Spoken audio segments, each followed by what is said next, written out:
Welcome, everybody, to the Basement Bird Show. Logan and Reid, recording live in my basement. Reid's in his living room, and we're having a grand old time. Reid, how are we doing today? Pretty good. We are doing pretty good, actually.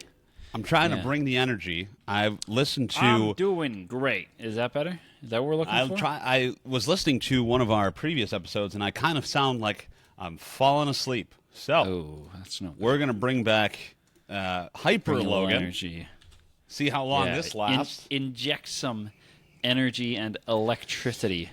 Yeah, that's what I'm How do you really like good that? at is energy and electricity. We like that. That's a good term.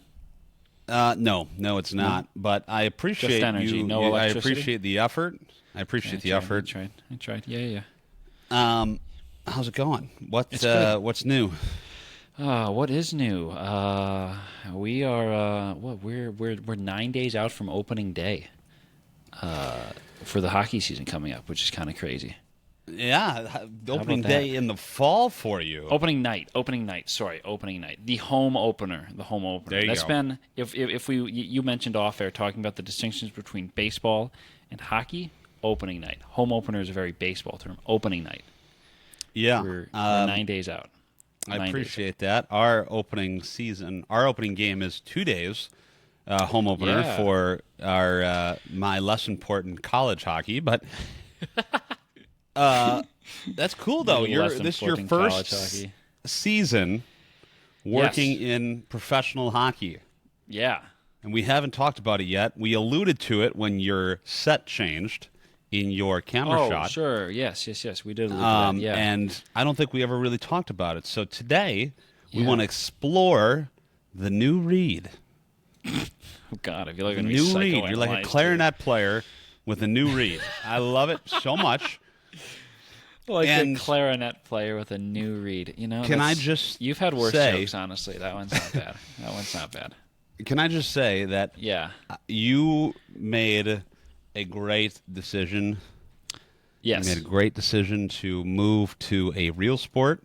None of this stickball up in the grass, you know? That doesn't work for me. Stickball up in the grass. Did you play baseball growing up? I did. I mean, you kind of. I don't know. I stood on the field. I stood on the field with a ball and a mitt. Okay, sure. I don't know how much actual baseball playing I did. Was playing? Okay, I gotcha. Yeah, that's fair. I mean, as someone who sucked at baseball, I can't say I played a lot of baseball either, but like you, I did participate. Yeah, fun story though. I was pitching the one game, and my brother came up to bat, and I hit him. Not intentionally. I just sucked. So you and your brother weren't on the same team? No.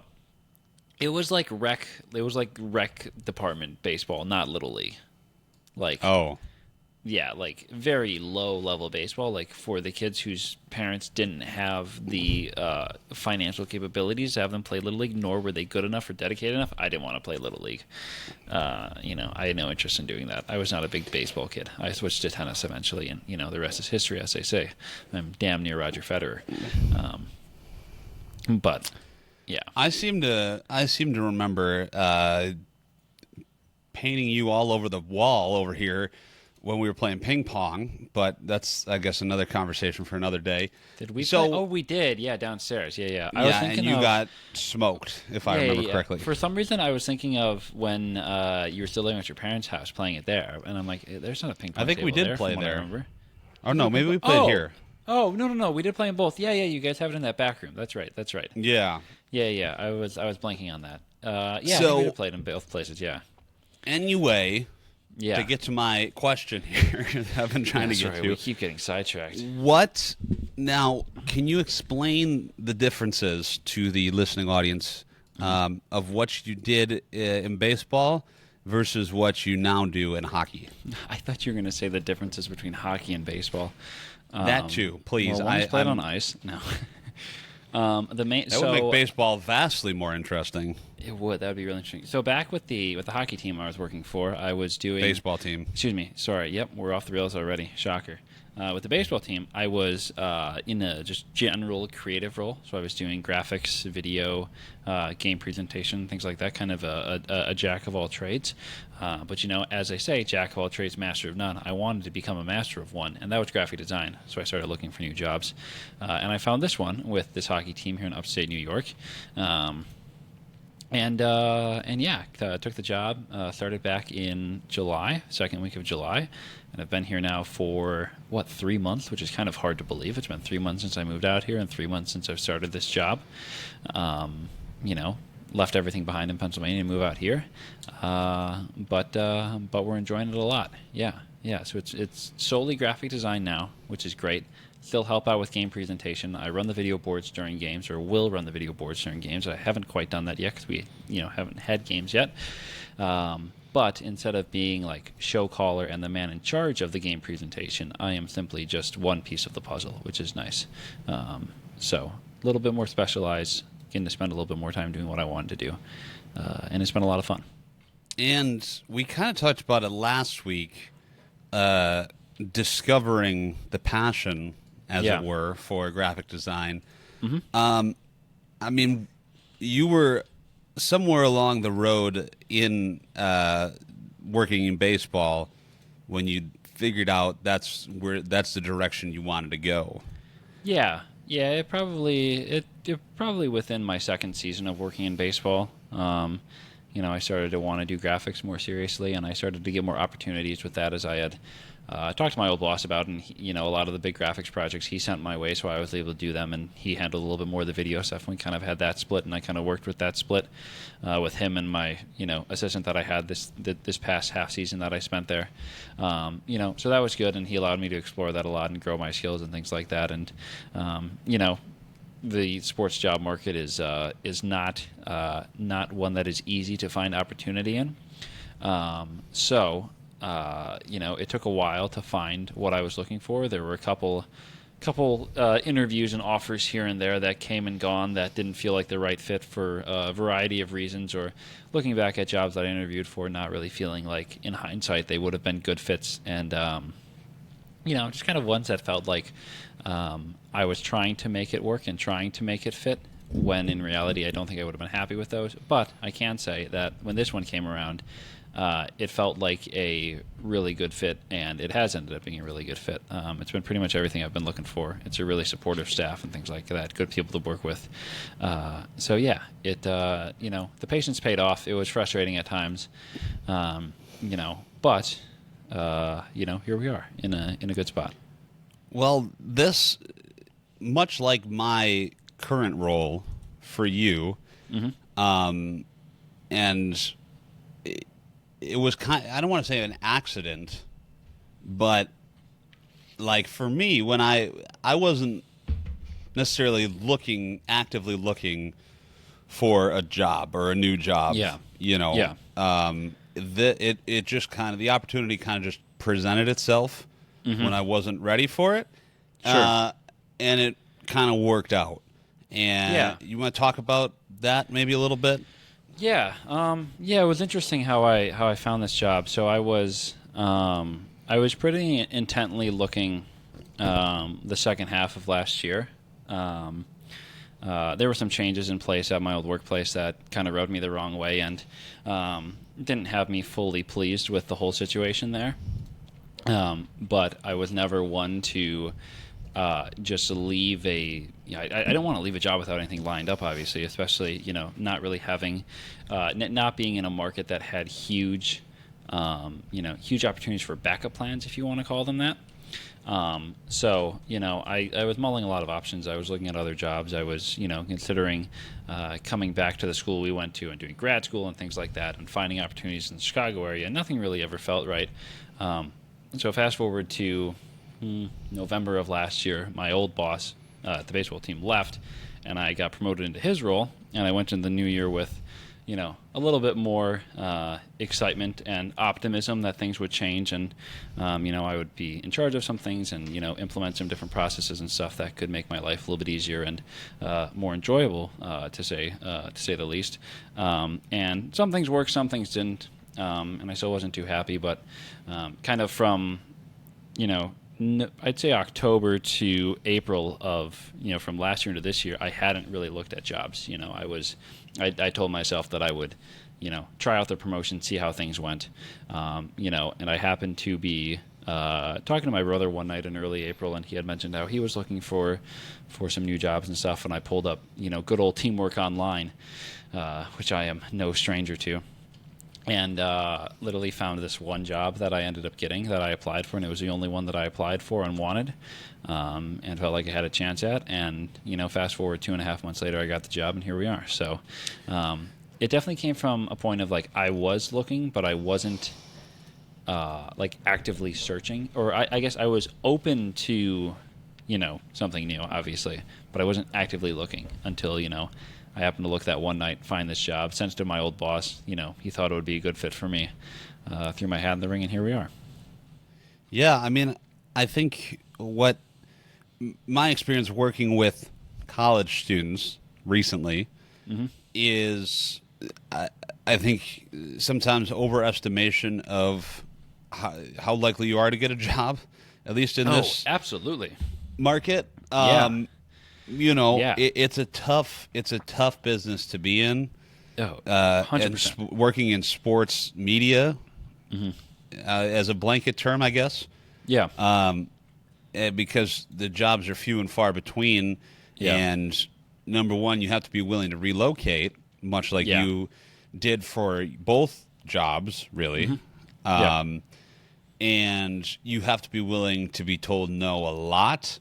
Yes. And I've got to give you props for that, because you would tell me about interviews or whatever that you were going on, and always looking at it in a positive way, like going into it, and almost immediately, based on how you answered the question, I was like, you're not, even if you were offered, I was like, I know he's not even going to entertain that offer, just based, and that's the nice thing about going on interviews. Now, did you just interviewed online for this new role, right? Correct. Yeah, my first interview was over the phone. The second one was over Zoom. So, yeah.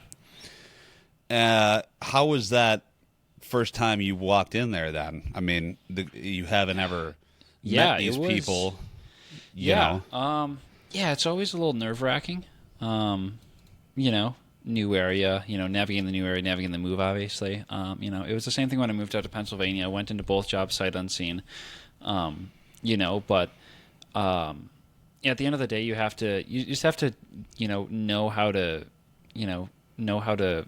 I don't want to say sniff out good opportunities, but like there will be things that I've picked up in interviews that are, like good signs and stuff like that. And obviously just seeing stuff on the internet about teams and, learning about areas and things like that before you move to them is obviously important and stuff. So going in the first one, I didn't feel like I was going to it completely blind, but my whole philosophy that I take into, starting a new job or a new opportunity is that, once you start the job, like there's no need to worry anymore. Worry all you want in the interview process, but when you land the job, like, don't worry. Like, they think and believe in you to be the right person for the job, which they really, emphasize to me, especially with my role here. I was starting a role that only one other person had been in for the duration of the team. The team was founded in 2022, if I remember correctly, 2022, 2023, I think was the first season. Wow. No, sorry. My years are wrong. My bad. 2012. Okay. Yeah, I was like... Sorry. 2013-14 was their first season. Sorry, I got my numbers were wrong. I was getting confused. First year was 2013. For the first, what was this, 12 years of the franchise, the same person was in the graphic design role. The person that was there from day one, from before they were a team. When the team relocated there, he was there. He was designing pretty much everything from that point to when I started. So, there were big shoes to fill, obviously. And, they really took the search seriously for who was going to be the next person to fill this role, as, the person prior in my role, Eric, had a huge influence on the team's design and things like that. So it was not something they took lightly. But, I got in there knowing that, but also, they reassured me that, I had their full confidence, and, they were open to pretty much every idea that I brought to the table, which has held true, since since I've started, which has been good to see. So, I was going in blind with some things, but others, it felt like it was the right opportunity. Like I knew deep down that it was the right opportunity, and that they had faith in me, and that I had faith in what they were doing, and that it felt like it was a mutually beneficial thing. So that was big as well. Yeah, I mean that kind of goes back to what we were talking about last week, where you have what was the? It's not FOMO, it's imposter syndrome. There we go. That's the word. And that's what a lot of new people fresh out of school, and that's kind of always where my mind goes, right? In this kind of conversation is just because I'm around college students all the time, and so that is kind of the general census of they're figuring it out kind of as they go. But having that experience underneath you is good, and the fact that the person who had this role before you was there for 12, 13 years, whatever it was, has to be a good sign for you. Yeah. Because it must be a good place to work at, right? Yeah, or he wouldn't have been there that long. Exactly. Yeah, that was a good sign, and everything I heard from the interviews, was there were going into each interview, that I've had for this job and ones previously. I kind of research who I'm talking to, the team, and everything like that. I have my questions, and then I look at those questions. And I think to myself, like, all right, what are the answers I want to hear, essentially? Like, what are the boxes that, I need to check, or that they need to check for me to see this as an opportunity? And, I was going down my questions, and it was, check after check after check, which was all good stuff to hear, obviously. How many interviews do you think you've been on in your life? Oh, my gosh. I have a spreadsheet I can look at that I tracked my job searching for. You want to see my full stats for this recent job hunt? No, but I mean, you pull them up anyway. You don't have to show them, but maybe I'm not going to. I give will an read them off overview to here. You. Yeah. Total interviews for jobs since I. You're saying after I took the job after in Pennsylvania? Baseball. Yeah. After baseball. Let me see. After I would have getting interviewed, that job anyway. Sure, I would have interviewed for 1, 2. 2, 3, 4,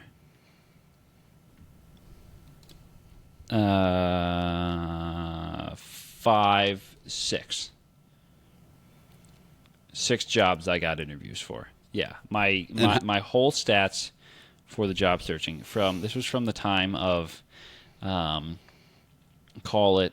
Call it like April 2023 when I fully kind of started searching, or not fully started searching, very much dabbled my feet in, dabbled my toes in the water, dipped my toes in the water. Yeah, because that was 2 years ago. Yeah, so I put out 92 applications. I did not hear anything from 50 of them. I got rejected by 41 of them, and I accepted the one. Oh, and in there I also rejected one offer. So, needless to say, it is not easy to get a job in sports. And, you talk about the imposter syndrome and, college students thinking that finding a job will be very easy and things like that. It's not. Sports is a very hard industry to break into. And I think social media, there is a lot of,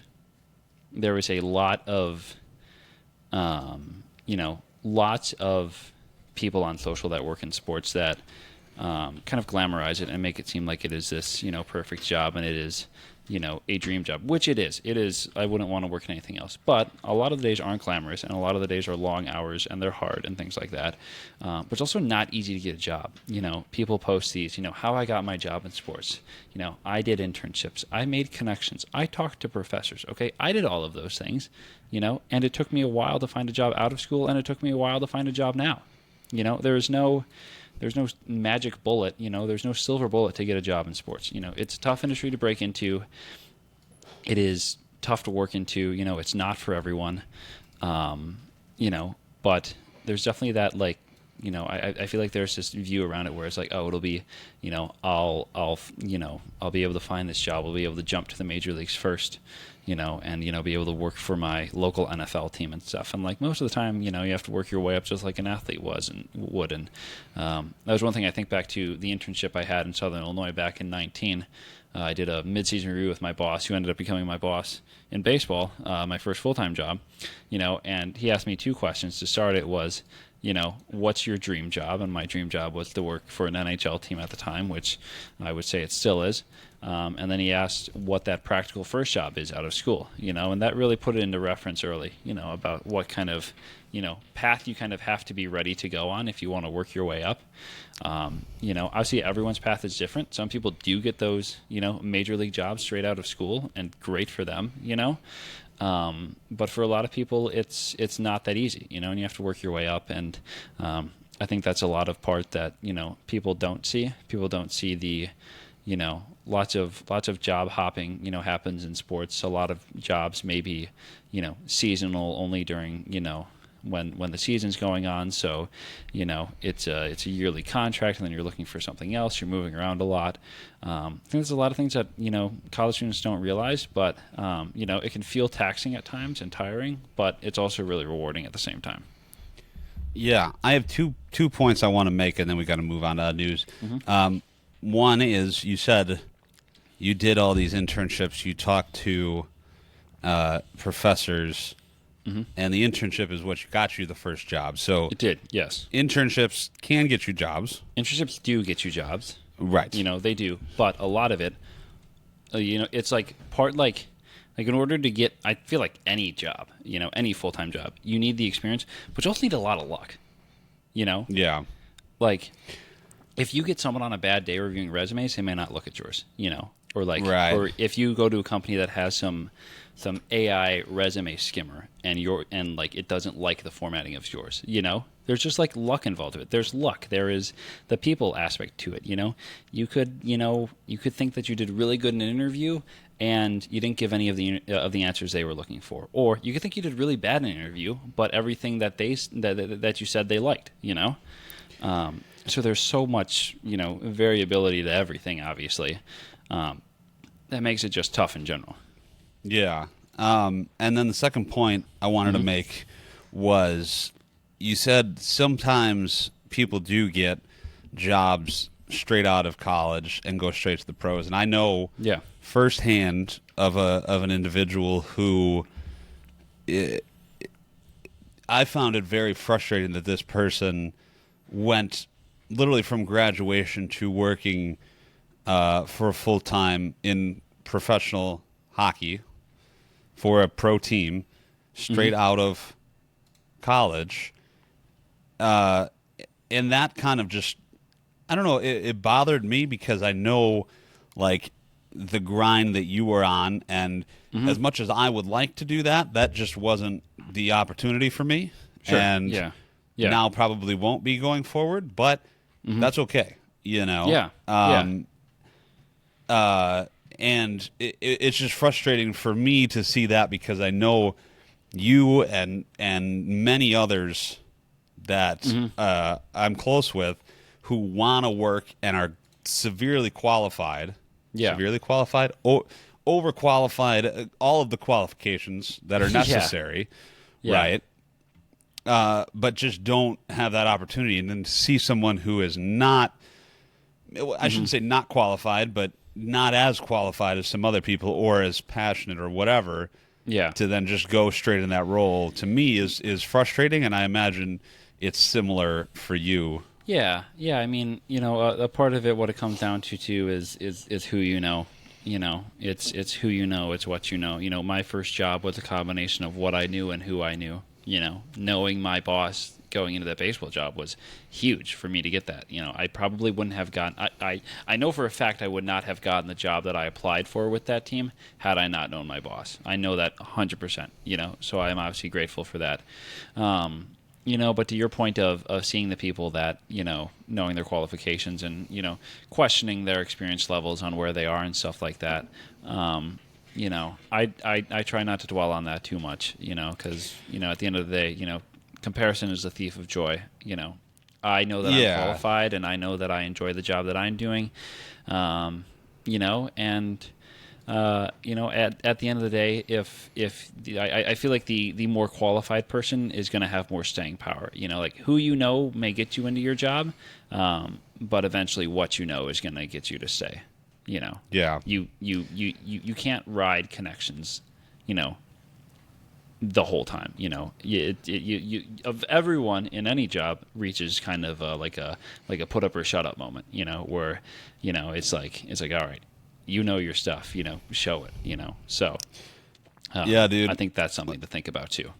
When the elevator's trying to take you down, Yeah, gotta go crazy and punch the that button. higher floor. You know what I'm talking about? exactly. All right. Well, on that very serious note, time to get to something not so serious. Odd news. Yeah. There was a piglet the other day that jumped from a truck on the highway to get to a new home. Are just you went kidding right me? into it. That was hilarious. This piglet, not named Wilbur, which is the only appropriate name for a piglet, jumped off of a truck on Highway 100 and has found a new home at a sanctuary. So this is up in Cedar Rapids. They said that the young pig, whose name was Papa, which actually that's a pretty good name That's too, good. from whatever that show is. Peppa Pig. Yeah, Peppa Pig. Yeah, you're right. Do you know that? Do you know that every time someone says Cedar Rapids, I think of the Hillary Clinton video, where it's like I'm just chilling in Cedar Rapids, and it's just her. It starts with this koozie that says "More like Hillary Clinton." Am I right? And it just pans to her. She's like, "I'm chilling in Cedar Rapids," and that's it. And it's hilarious. Yeah, I So don't know anyway. what that is, but Really, I'm gonna have to send it to you. You don't know this meme? no. What? Oh my gosh! I didn't start paying attention to politics until relatively recently. This is, but this the isn't pig, political. back this to is the pop pig. culture, Logan. Back to the pig. Okay, yeah, back she to got a the pig. few Back to bruises Peppa. and some road rash. Okay. Nice and tender, but otherwise she's doing sow well. Sow like a. Describing the pig as tender, I feel, is a little I added that word in just to see if you would catch it, but a little foul there, but well, not foul. at her very poultry. first taste of grass and lots of staff cuddles, of course. First taste of grass. I guess they apparently wherever this pig was at hadn't tasted grass in the opinion of Very whatever interesting. this person is. So Wow. very interesting. Yeah.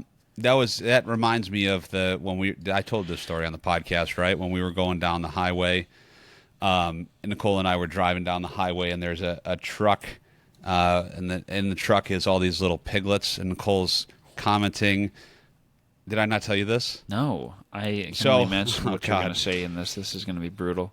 So There's we were going bacon somewhere on a joke road coming trip. somewhere, folks. No. We were going on a road trip. We were going on a road trip, and there's this big truck full of all these pigs, and Nicole's commenting, look at how cute these pigs are. These pigs are so cute. Oh, my God, these pigs are so cute. That's what she kept saying over and Yeah. over and over and over. We were on the phone with my parents, and she's telling my mom all about the pigs, and then we keep driving to pass this truck, and on the door of the truck Oh no. where the branding is, it says, future pork. Oh my. Two gosh. words that sent Broke Nicole her heart. spiraling out of control. Oh my gosh. Wow. Future pork. Two words That's crazy. that will live in infamy in this household. That will live in infamy. Oh my gosh. That's wild. Well, I don't have that good of a story. Well, the pig jumped out of a vehicle. I have something that also exited a vehicle, but this was by way of vehicle crash. This takes us to California. Tuesday morning, there was a multi-vehicle crash that caused a semi-truck trailer to rip open. And you know what it spilled all over the highway? Beer cans and kegs. There was Empty or full? Full. Oh. Full. Highway Patrol said this crash was between two big rigs occurring just before 3 a.m. Tuesday in the westbound lanes of the 210 freeway in the Urbandale area. I don't know where that is. somewhere in California, though. It caused one trailer to rip open and spill Coors Light beer cans and kegs across multiple cans of traffic. All westbound lanes were initially closed following the crash, but they were able to move debris to the right 2 lanes, allowing traffic to pass. Obviously, urging drivers to find alternate routes as they cleaned it up. No serious injuries. One person was treated for a minor wound, and they did say that cleanup was very easy because Coors Light is mostly water. No, just kidding. That's a jab at Coors Light. There is so many cans in the street. I mean, you think about how large a trailer of a semi is. It looks like there was no boxes though. It looks like they were all just packed in there, loose. Yeah, I don't know how that would work exactly. Yeah. I don't know. Yeah, that's a lot. Oh, there's a shot. There's a shot towards the middle of it that shows cases and kegs together. This was up near. Where was this? I'm looking on a map. This was east of L.A., kind of midway between Los Angeles and Rancho Cucamonga, my favorite named city in California. Inland Empire. Cans really blanketed the entire road here. That's wild. And it's a 3-lane highway. Yeah. So, oh my God. And it's Did you covered. Go to 25 seconds in the video and you can see firefighters rolling kegs across the highway. Oh yeah, I did see that. That's hilarious. It looks like some weird off-brand Walmart Donkey Kong game and Frogger combined. It's like Donkey Kong and Frogger combined. It does. Just throwing barrels. Yeah, what a brutal crash. The good news is that Coors Light is pretty cheap, so that probably only amounted to a couple $100 of spilled beer. And I don't think anyone cried over it either. So that was good. That is good. Hopefully the mountains weren't blue. Yeah. You know what I mean? Could have frozen. Yeah, bad. Not in California. It's not freezing in California. What the heck is wrong with you? I figured that out. It's been cold here, though, I will say. We've been in that weird thing where it gets like 35 at night and 70 during the day. I had my sweatshirt on. I was sweating when we started this show. Yep. I go to work and it's literally below 55 degrees. And when I come home from work, it's 87 today. Yeah, wild. I don't like it. No. 30-degree difference in a single day is killing my allergies, too. Yeah. Anyway. Oh, my gosh, yeah. I had a good conversation today. I thought, I like the more serious topics. Mm-hmm. Yeah. We are serious. Two very serialously individuals, but just about as serious as the cuckoo for Cocoa Puffs bird. But not unlike him, we are birds in the basement. Basement birds. Wow, that was a heck of a transition. And on the Basement Bird Show, and on this farm, we had a social media platform, E-I-E-I-O. And those platforms include, we're going to send it to Reid. I'm not singing.